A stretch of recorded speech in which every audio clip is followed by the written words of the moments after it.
So to do this, you will need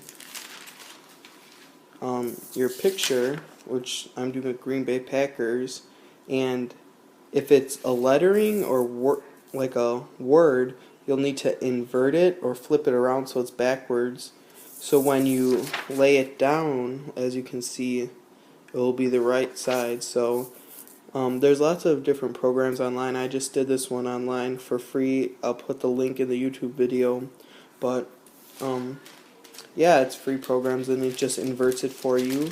The next thing you'll need is a piece of wax paper to freeze that will go over it, and tape to tape down the wax so it won't move when you're tracing it. And then your three colors, obviously for the Green Bay Packers, is white, green, and yellow. The best buttercream to use is just a straight up American buttercream with confectionery sugar, butter, and cream and vanilla.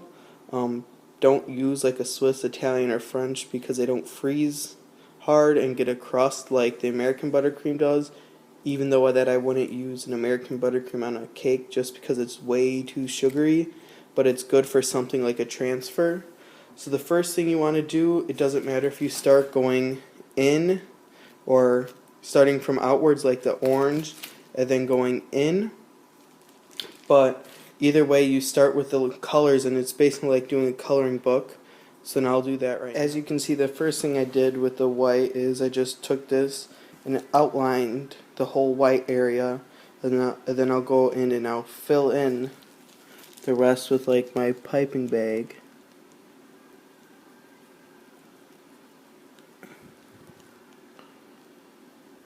Until the whole thing, and I'm using just Ziploc bags instead of disposable, or I have pastry bags, but kind of lazy for something this small. I don't feel like cleaning 3 different pastry bags, so Ziploc bags for all three of these work perfectly fine. After now filling in all of it, you want to take a toothpick and you just want to kind of swirl it all in. If you see any if you just see any like holes or anything, because you just don't want any just negative space or see any holes to the wax paper, because that will show once you flip or invert your transfer into, but there shouldn't be that many when you fill it in, but just to double check, like I see like about like one right there. You'll see it. You might not be able to see it on my camera. Right there, there was one, but yeah, that's all you have to do. You don't have to do that if you're careful, but I was kind of going fast. Now that you went over with the toothpick and filled it in, you want to take your green, and just like you do with the white, make the outline first around the whole, the borders, and then fill it in. So that's what I'll do now. As you can see, I took the green and I filled it in everywhere. Now you can see that I did get a couple green blotches on the white. That won't affect it as long as you do not touch the white again, otherwise it will swirl, and if it hits the surface, then it will show through. I did make a couple airs around here, so what you do is just take the toothpick, then you line it up and scrape whatever you need off. But another thing is have separate toothpicks, because you don't want to be filling in the white and then when it's on the surface have green everywhere. So do separate toothpicks for all of them. And then my last final stage is going around the border with the yellow, and then for coloring it, I'll be done. So the last thing I need to do, this I put this on a cutting board because that's what fits in my fridge, but put this in the freezer.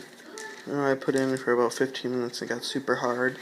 The last thing you need to do is take your white and go over the whole entire thing again so it's completely white, and then smooth it, and then put it in the fridge so it hardens up again, and then we can lay it on the cake to do the transfer. As you can see, I put the white all over it. It looks rough, but it's going to be on the back side, so to me it doesn't really matter. Some things I have seen that people actually smooth it out. It's nice, but to me it doesn't matter. And you put it back in the freezer till it hardens again, and then you can invert it on your cake. So now I have frosted my cake, and then you take the buttercream transfer that's been freezing, and I'll cut it down to size, and then I'll flip it over on top of the cake. So I now cut down the buttercream transfer, and then you're going to put the white side down, whichever way you want it. press it in and then slowly peel back the wax paper. And there you go, you have your buttercream transfer. So as you can see, I put the buttercream transfer right on the cake and decorated, and that's the final product. Hope you enjoyed the video. Bye.